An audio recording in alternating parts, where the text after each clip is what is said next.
waxaan bistoosnay oon garannay inaan u tanaasulno ummadda Soomaaliyeed oo aan dhibkeeda aanan ka dhiganin arrin aan annaguna qayb ka qaadanno inaysan noqon ee aan ogolaanno oo aan nidhaahno waxaan doonaynaa in si wanaag ah wax loo qaybsado laakiin aan dagaal iyo dhiig la daadiyo wax loo qaybsan in badanna waa ku dhawaaqnay markii aan aragnay inaysan shaqaynayn oo dagaal iyo layn dadkii la laynayo ay soo baxday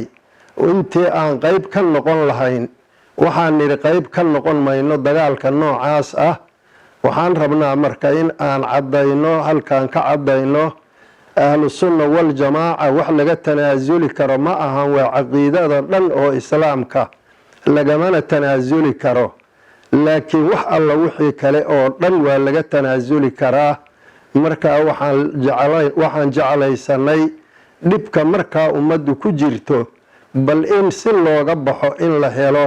maxaa yeelay mu'miniintu waxay la mid yihiin hal jir ah oo qof leeyahay jasadkiisoo kale weeye oogadaadu sida ay kuu xanuujinayso ayaa qofka mu'minka ah oo walaalkaa ahina kuu xanuujinaya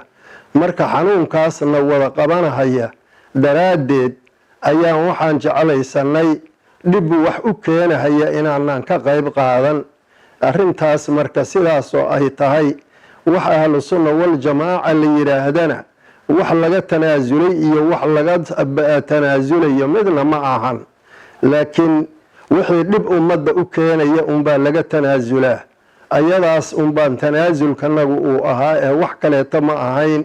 markii la weydiiyey nabiga calayhi salaatu wasalaam oo la yidhi ayulmuslimiina afdal yaa rasuulallah maxaa ummadda keebaa ugu fadli badan baa la yidhi anfacuhum lilmuslimiin buu yidhi muslimiinta kii ugu waxtar badan baa ugu fadli badan buu yidhi midkii ugu qur-aan akhris badan ma odhan midkii ugu salaad badan ma odhan midkii ugu sadaqa bixin badan ma odhan waxaa la ogaaday ama allisaan ha lagu anfaco ama maal ha lagu anfaco waxa weeye waxa kaliyahoo aan jecelnahay in aan gaarsiino ummadda walaalahana ah wax alla wixii ummadda dhibahaya annagu weliganaba waa nala ku yaqaanay waa ka tanaasulnaa waana ogolaanaa in aanan qayb ka noqon laakiin ahlu sunna wal jamaaca wax laga tanaasulayana ma ahan waana taagnaan doontaa waa jiri doontaa waana jidhaa ilaahayna khayr baan uga rajaynaynaa ummaddaa dhibkii gaaray ilaahay inuu bedel khayr lana siiyo intii dhimatay